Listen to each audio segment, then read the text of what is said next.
Unified 911, anong matutulong namin sa'yo? Anya ti maitulong mi ken kaapon. Anong may tatabang ko sa imo? Unsay akong ikatabang nimo? Mini makadabang na misal ka no. Sa anumang wika o dialekto, may tulong na darating sa iyo.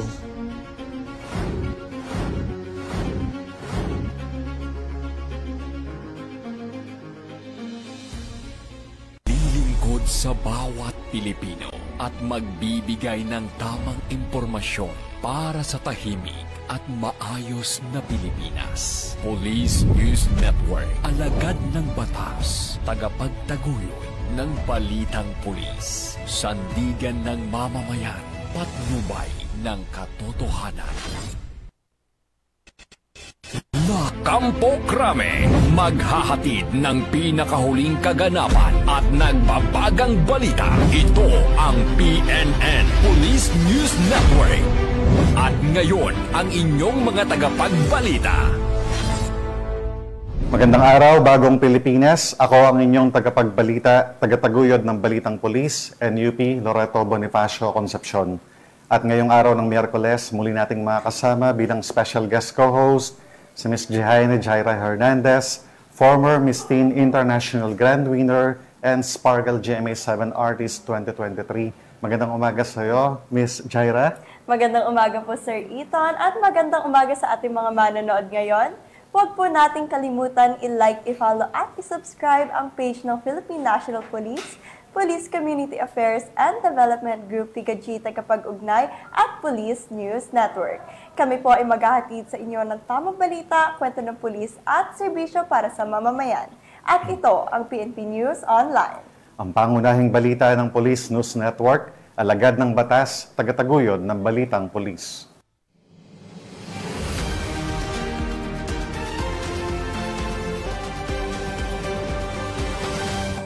Narito ang mga balitang dapat niyong abangan.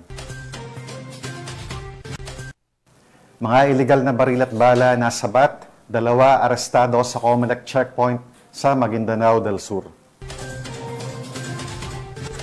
Traffic enforcer nasa kote sa paglabag sa RA 10591 sa Oriental, Mindoro.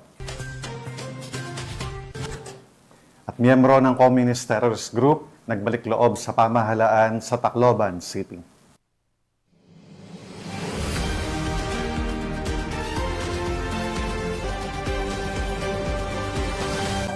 Narito ang mga balitang hatid ng ating PNN correspondents mula sa iba't ibang panig ng bansa.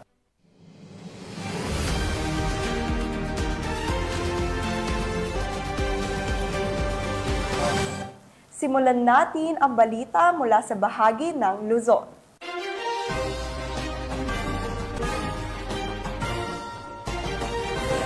Nagbigay seguridad ang Police Regional Office 1 sa isinagawang inspeksyon ng flood control projects sa Bawang at Tubao, La Union, alinsunod sa direktiba ng DILG Secretary John Vic Remulla. Bahagi ito ng kanilang tungkulin na magbigay ng suporta at proteksyon upang matiyak na walang anumang banta sa seguridad habang isinasagawa ang naturang inspeksyon. Nakatutok dyan si Police Master Sergeant Robert Abella Jr.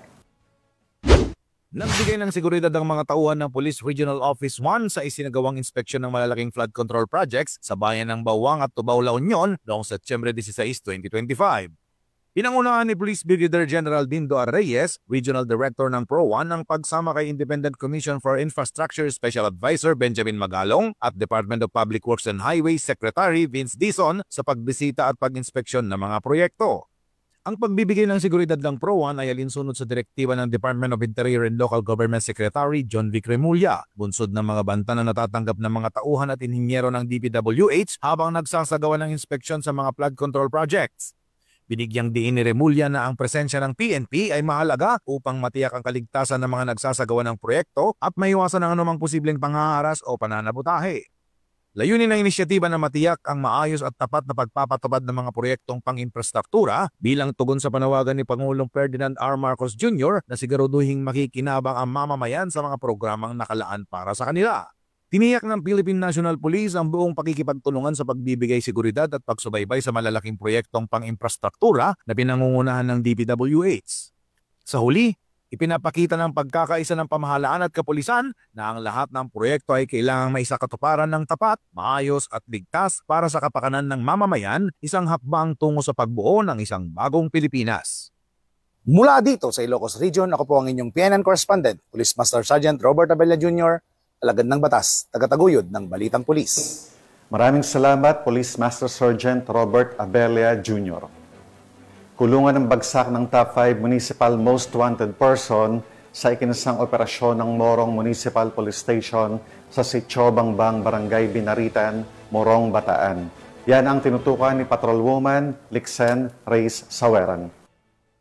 Arestado ang top 5 municipal most wanted person matapos ang ikinasang operasyon ng Morong Municipal Police Station, Bataan Police Provincial Office sa Sitio Bangbang, Barangay Binaritan, Morong, Bataan. Ayon kay Police Colonel Marites A. Salvadora, Provincial Director ng Bataan Police Provincial Office, ang sospek ay kinilalang si alias Mulong, 39 taong gulang, walang trabaho at residente ng naturang lugar.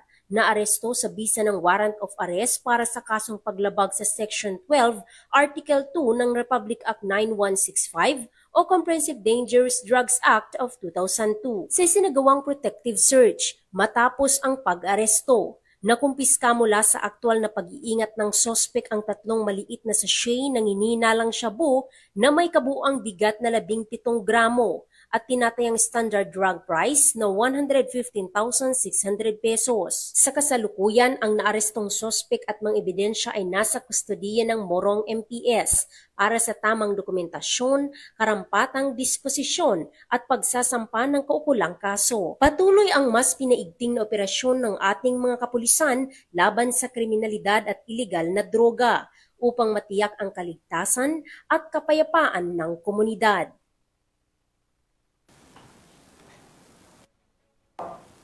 Maraming salamat, Patrolwoman Saweran. Hindi nakaligtas sa batas ang isang traffic enforcer matapos mahulihan ng iba't ibang uri ng armas sa isinagawang search warrant operation sa bayan ng Roxas Oriental, Mindoro.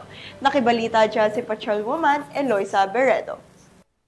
Naaresto ang isang traffic enforcer matapos ang ikinasang operasyon ng pulisya kaugnay sa paglabag sa Republic Act 10591 o Comprehensive Firearms and Ammunition Regulation Act sa Barangay Mabuhay, Roxas Oriental, Mindoro noong ika-15 ng Setyembre taong kasalukuyan. Ipinatupad ang mga operatiba ng Criminal Investigation and Detection Group Oriental Mindoro Provincial Field Unit kasama ang 150 Special Action Company, Special Action Battalion, Special Action Force at Roxas Municipal Police Station. Ang search warrant na inisyo ni Honorable Jose C. Real Jr., Presiding Judge ng Regional Trial Court Branch 43, Roxas Oriental, Mindoro, laban kay alias Panday, 54 anyos, traffic enforcer at residente ng Sitio Maisan, Barangay Mabuhay, Roxas Oriental, Mindoro. Sa isinagawang operasyon, nakumpiska ang mga sumusunod na ebidensya: isang caliber .22 rifle, isang caliber 9mm bullet, isang caliber 5.56 empty shell, isang berdeng empty cartridge ng 12-gauge shotgun, isang pulang empty cartridge ng 12-gauge shotgun, at isang pulang live cartridge ng 12-gauge shotgun. Ayon sa ulat, naisagawa ang operasyon sa maayos na paraan at isinagawa sa presensya ng mga saksi ng barangay.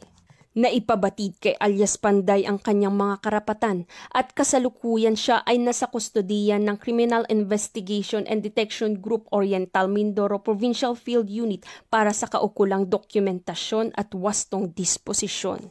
Ang matagumpay na operasyon ay isang malinaw na nagpapakita ng pagsasabuhay ng 7-point agenda ni Acting Chief PNP Police Lieutenant General Jose Melencio Nartates Jr., particular sa mahigpit ng pagpapatupad ng batas, epektibong kampanya laban sa iligal na armas, paggamit ng makabagong teknolohiya para sa transparency at pananatili ng tiwala ng mamamayan sa kapulisan.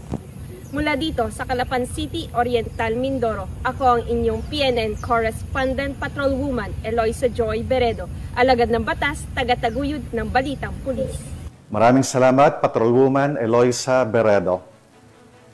Buong husay na ipinamalas ng Team PNP ang kanilang lakas, disiplina at koordinasyon sa cheer dance competition ng Philippine Uniformed Services Sports League 2025 na ginanap sa Camp Aguinaldo sa pamamagitan ng makukulay na stunts, routine at sayaw na sumasailalim sa esensya ng serbisyo at pagkakaisa. Patrolwoman Ivy Corporal sa report. Hindi lang sa tungkulin, kundi pati sa entablado ng talento, muling pinatunayan ng Philippine National Police ang kanilang husay at galing.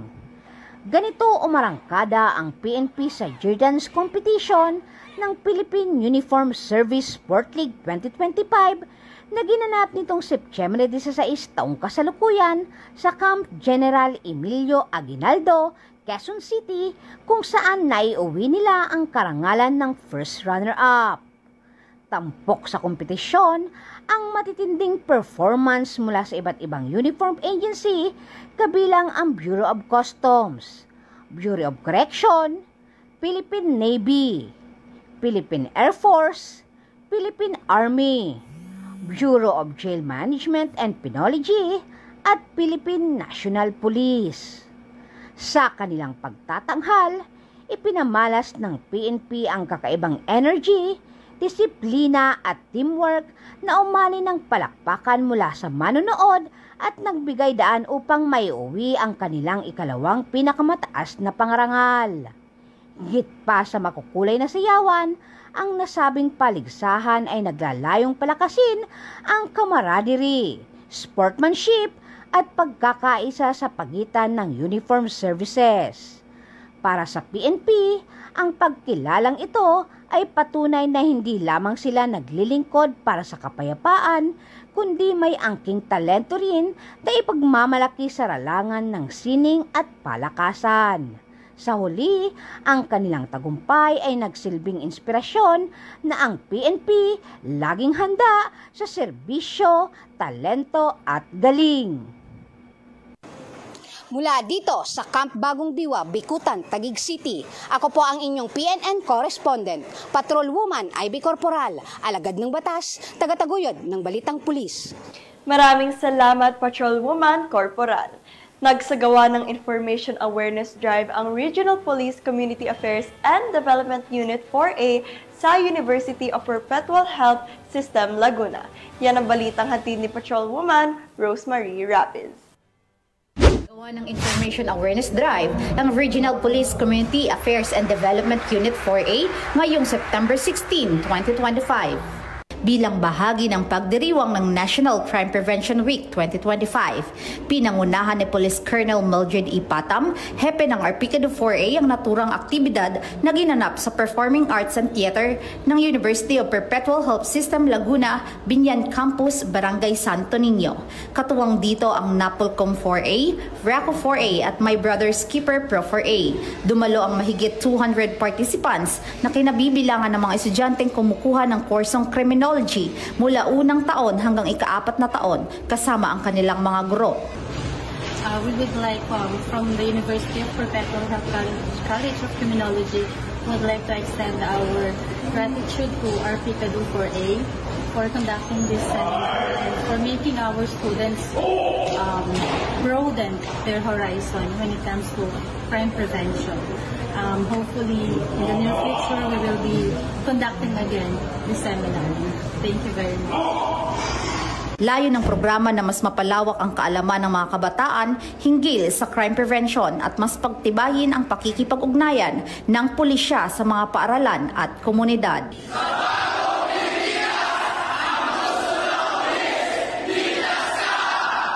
Mula dito sa University of Perpetual Health System, Laguna, ako po ang inyong PNN correspondent, Patrolwoman Rosemary Rapids, alagad ng batas, tagataguyod ng Balitang Pulis.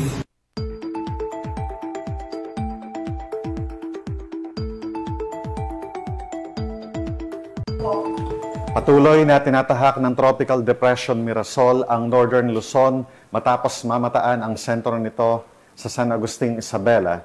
Taglay nito ang lakas ng hangin hanggang 55 km per hour at bugso na 90 km per hour habang kumikilos pahilagang kanluran sa bilis na 25 km per hour. Itinaas ang signal number 1 sa ilang bahagi ng Luzon kabilang ang Batanes, Cagayan, Isabela, Aurora, Ilocos Norte, Ilocos Sur at iba pang karatig probinsya. Inaasahang lalakas pa si Mirasol, sandaling makalabas ng Luzon at muling pumasok sa Luzon Strait ngayong gabi. Pinapayuhan ng publiko na mag-ingat sa malalakas na ulan, hangin at maalaw na karagatan, lalo na maliliit na sasakyang pandagat.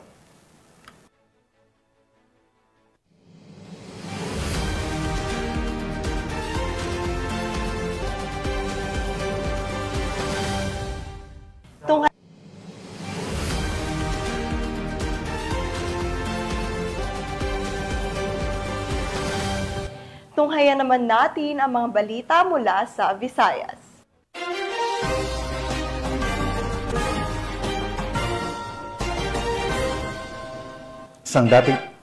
Isang dating kasapi ng Communist Terrorist Group ang tuluyang nagdesisyong iwan ang marahas na landas at muling yakapin ng pamahalaan sa Barangay 97, Cabalawan, Tacloban City. Kasabay ng kanyang pagbabalik loob, tiniyak ng mga otoridad na makakatanggap siya ng tulong mula sa reintegration program ng gobyerno. Patunay na may lugar sa lipunan para sa mga handang magbagong buhay. Patrolwoman Maria Elena Singian, ibalita. Winakasan ang pakikibaka at kusang nagbalik loob sa pamahalaan ng isang miyembro ng Communist Terrorist Group sa Barangay 97, Cabalawan, Tacloban City. Ang pagbabalik loob ay resulta ng matagumpay na panawagan at pakikipagnegosasyon ng mga tauhan ng 805th Maneuver Company Regional Mobile Force Battalion 8 kasama ang 63rd Infantry Battalion Philippine Army, Provincial Intelligence Team Samar at Regional Intelligence Unit 8. Samantala, nakatanggap naman ang nagbalik loob ng agarang tulong pinansyal at food packs mula sa mga kapulisan. Ang nasabing surrendery ay nasa kustudiya ng 805th Maneuver Company RMFB-8 para sa facilitation at dokumentasyon ng kanyang posibleng enrollment sa programa ng ating gobyerno na Enhanced Comprehensive Local Integration Program o ECLIP. Patuloy ang panawagan ng pambansang pulisya sa iba pang mga miyembro ng CTGs na iwaksina ang maling ideolohiya at magbalik loob sa ating pamahalaan upang makasama ang pamilya, mamuhay ng payapa at patuloy na sumuporta sa mga programa ng ating gobyerno. Mula dito sa Eastern Visayas, ako ang inyong PNN correspondent, Patrolwoman Maria Elena Singian, alagad ng batas, tagataguyod ng Balitang Pulis. Maraming salamat, Patrolwoman Maria Elena Singian. Arestado ng mga operatiba ng Mandaue City PNP ang top 10 most wanted person sa nahaharap na kasong parricide sa ikinasang operasyon sa Zamboanga City. Magbabalita riyan si Patrolwoman Flora May Asares. Tulungan ang bagsak ng top 10 most wanted person regional level na may kasong parricide matapos itong maaresto ng kapulisan ng Mandaue City sa RT Lim Boulevard, Barangay Zone 1, Zamboanga City noong ika-15 ng Setyembre ng taong kasalukuyan. Ayon kay Police Major Mark M. Navales, Station Commander ng Police Station 4 Mandaue City Police Office, bandang alas 5:30 ng hapon, nang maaresto ng mga otoridad ang sospek na si Tonton, 40 anyos, at kasalukuyang naninirahan sa Zone 6 Barangay Kawit, Zamboanga City. Ang wanted na sospek ay naaresto sa bisa ng warrant of arrest para sa kasong parricide na inisyo ni Honorable Ferde Espiridion D. Riveral, presiding judge ng RTC Branch 87 na walang komendadong piyansa. Kasalukuyang nasa kustodiya ng CIO Zamboanga Police Station ang sospek para sa dokumentasyon at tamang disposisyon. I extend my highest commendation to the personnel of Police Station 4 and together with the CIU Zamboanga City Police Office for their successful implementation of the warrant of arrest against a certain suspect who was charged with a heinous crime of parricide, who had been hiding from the law for the few months. This extraordinary accomplishment is more than just an operation fulfilled. It is a powerful testament of your perseverance, professionalism, and unwavering dedication of your sworn duty. Your collective effort does not only honor our organization, but also strengthens the trust and confidence of the community we serve. To each and everyone, congratulations! Mabuhay ang ating kapulisan, and may we continue to carry the torch of justice and pride and integrity.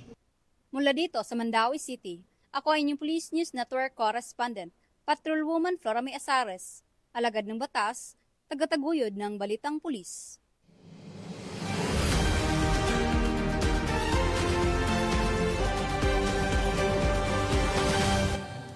Narito naman ang mga balita mula sa bahagi ng Mindanao.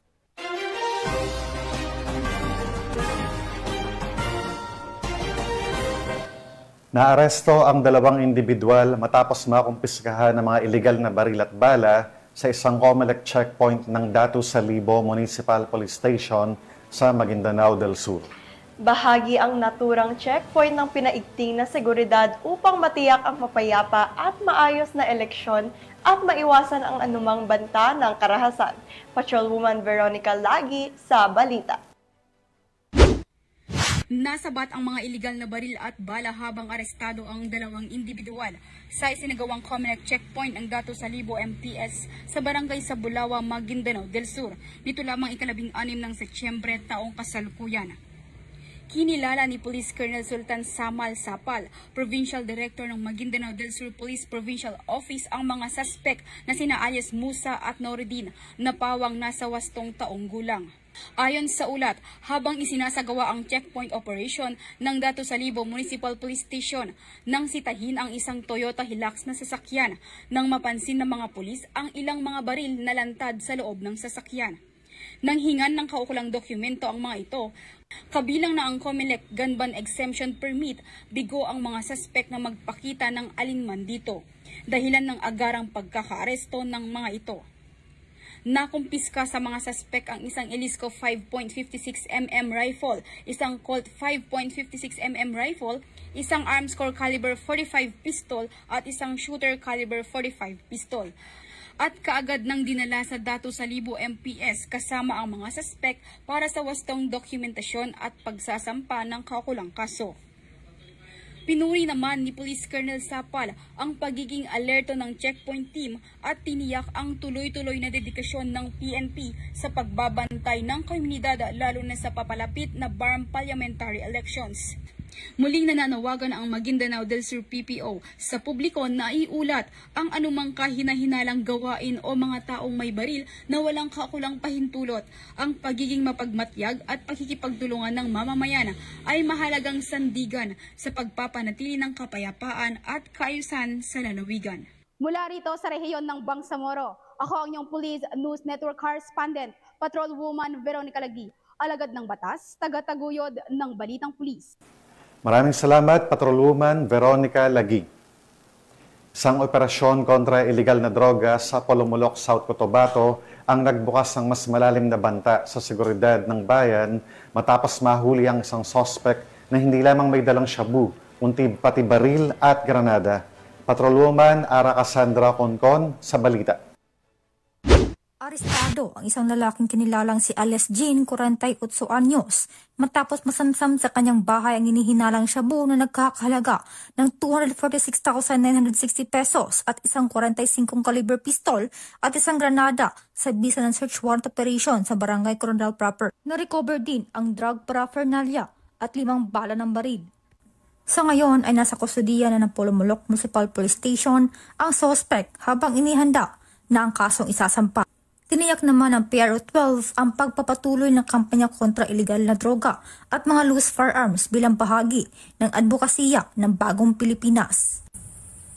Mula dito sa Rehiyon 12, ako ang iyong PNN Correspondent, Patrolwoman Ara Cassandra Concon, alagad ng batas, tagataguyod ng Balitang Pulis. Maraming salamat, Patrolwoman Concon. Hindi nakalusot sa batas ang isang drug suspect matapos na mahulihan ng mahigit 300,000 pisong halaga ng hinihinalang shabu sa ikinasang bypass operation ng PNP sa Iligan City. Nakibilita dyan si Patrolwoman Rhea May Sanchez. Nasamsam ang mahigit 306,000 halaga ng shabu sa isinagawang bypass operation ng Iligan City Police Station 5, katuwang ang PIDEA Lanao del Norte, sa Barangay Tibanga, Iligan City nito lamang 15 ng Setyembre taong kasalukuyan. Kinilala ni Police Major Nelmar Kipanes, Station Commander ng Iligan City Police Station 5, ang suspect na si alias Gigi, lalaki, 27 anyos, residente ng nasabing lugar at isang street-level individual. Nakumpiska sa suspect ang tinatayang 45 grams ng hinihinalang shabu na may standard drug price na 306,000 pesos at iba pang mga drug paraphernalia. Maharap ang suspect sa kasong paglabag sa RA 9165 o Comprehensive Dangerous Drugs Act of 2002. Mula dito sa Camp Capistrano, Busa, Cagayan de Oro City, ako ay inyong Police News Network correspondent, Patrolwoman Rhea P. Sanchez, alagad ng batas, tagataguyod ng Balitang Pulis. Maraming salamat, Patrolwoman Rhea May Sanchez. Walang takas ang dalawang drug suspects matapos maaresto sa isinagawang buy-bust operation ng mga otoridad sa Davao City. Tinutukan niya ni Patrolwoman Bernamay Lapus. Ang dalawang drug personalities sa isinagawang buy-bust operation ng Regional Police Drug Enforcement Unit 11 sa Barangay Tomas Monteverde, Davao City nito lamang ika-16 ng Setyembre taong kasalukuyan. Kinilala ni Police Major Maynard D. Pascual, Chief RPDU 11, ang mga suspect na si alias Bay, 19 anyos at alias Jobert, 27 anyos na pawang mga residente sa nasabing lugar. Na-recover mula sa mga suspect ang 3 pakete ng hinihinalang shabu na may tinatayang bigat na 4 grams na nagkakahalaga ng humigit kumulang 27,200, isang cellular phone at buy-bust money na ginamit sa operasyon. Ayon pa kay Police Major Pascual, nahuli ang mga suspect ng mga tauhan ng Regional Police Drug Enforcement Unit 11 sa koordinasyon ng Santa Ana Police Station. Kasalukuyang nasa kustodiya na nasabing istasyon ang mga suspect para sa tamang disposisyon at maharap sa kasong paglabag sa RA 9165 o ang Comprehensive Dangerous Drugs Act of 2002. Sa patnubay ng Regional Director Police Brigadier General Joseph R. Arquiles, mas lalo pang pinapalakas ng Police Regional Office 11 ang laban kontra kriminalidad bilang katuwang ng pamayanan sa pagtataguyod ng isang ligtas at mapayapang Rehiyon 11. Mula dito sa Police Regional Office 11, ako ang inyong PNN correspondent, Patrolwoman Bernamay Lapus, alagad ng batas, tagataguyod ng Balitang Pulis. Maraming salamat, Patrolwoman Bernamay Lapus. At yan ang mga balitang nakalap ng ating PNN correspondents mula Luzon, Visayas at Mindanao. Paalala lang mga kababayan, mag-ingat tayo sa fake news, yung mga maling impormasyon po na gawa-gawa lang para makapanlin lang at magdulot ng gulo. Minsan, simpleng chismis lang, pero pwede pong mag-udyok ng takot, kalituhan, o kahit away. Kaya bago tayo mag-share, i-check muna kung totoo at kung galing sa legit na source. Tandaan, sa pag-iwas sa fake news, nakakatulong po tayo para manatiling payapa at maayos ang ating mga komunidad. At bago po tayo tuluyang magtapos, nais ko pong ipaabot ang aming taos-pusong pasasalamat sa lahat ng masugid na taga-subaybay ng Police News Network. Maraming salamat po sa inyong patuloy na suporta. At syempre po, nagpapasalamat muli kami sa aming special guest co-host for today na si Miss Jihaina Jaira Hernandez. Maraming salamat sa pagpapaunlak sa aming imbitasyon at pakikiisa sa layunin ng programang ito, Queen Jaira. Maraming salamat po PNN sa muling pag-imbita sa akin bilang inyong co-host. At binabati ko po ang Shamatech Empire and my relatives sa Laguna at sa Nueva Ecija. Binabati at pinapasalamatan ko rin po ang lahat ng police, doctors, nurses sa ating PNP General Hospital, particularly kay Doc Castillo at Nurse Eds po. Yan, pinapasalamatan at binabati ko rin po si Acting Chief PNP Police Lieutenant General Jose Melencio Nartates Jr., Police Major General Roderick Augustus Alba, the Director for Police Community Relations, PKG Command Group na pinamumunuan ni Police Brigadier General Marvin Joe Saro, Police Colonel Joel Serrano, Police Colonel Adonis Guzman at Police Colonel Joel Ada. Sa lahat ng personnel ng Police Community Affairs and Development Group at sa lahat ng magigiting na pulis sa buong bansa, maraming salamat sa inyong serbisyo para sa isang ligtas na pamayanan. At mga ka-PNN, 99 days na lang at Pasko na.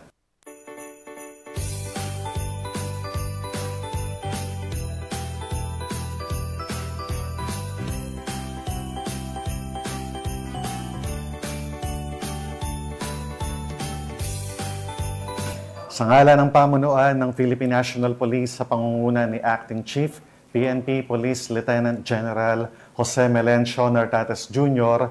at sa pamumuno ni President Ferdinand Bongbong Marcos Jr., kami ay maglilingkod sa bawat Pilipino at magbibigay ng tama at balanseng balita. Dahil sa bagong Pilipinas, ang gusto ng pulis, ligtas ka. Mula rito sa tanggapan ng tagapag-ugnay ng Pambansang Pulisya, kami ang inyong tagapagbalita, tagataguyod ng Balitang Pulis, NUP Loreto Bonifacio Concepcion. At ako naman po si Ms. Jihaini Jair Hernandez, former Miss and International Grand Winner, maghahatid ng tamang balita, kwento ng pulis at serbisyo para sa mamamayan. At ito ang PNP News Online. Ang pangunahing balita ng Police News Network.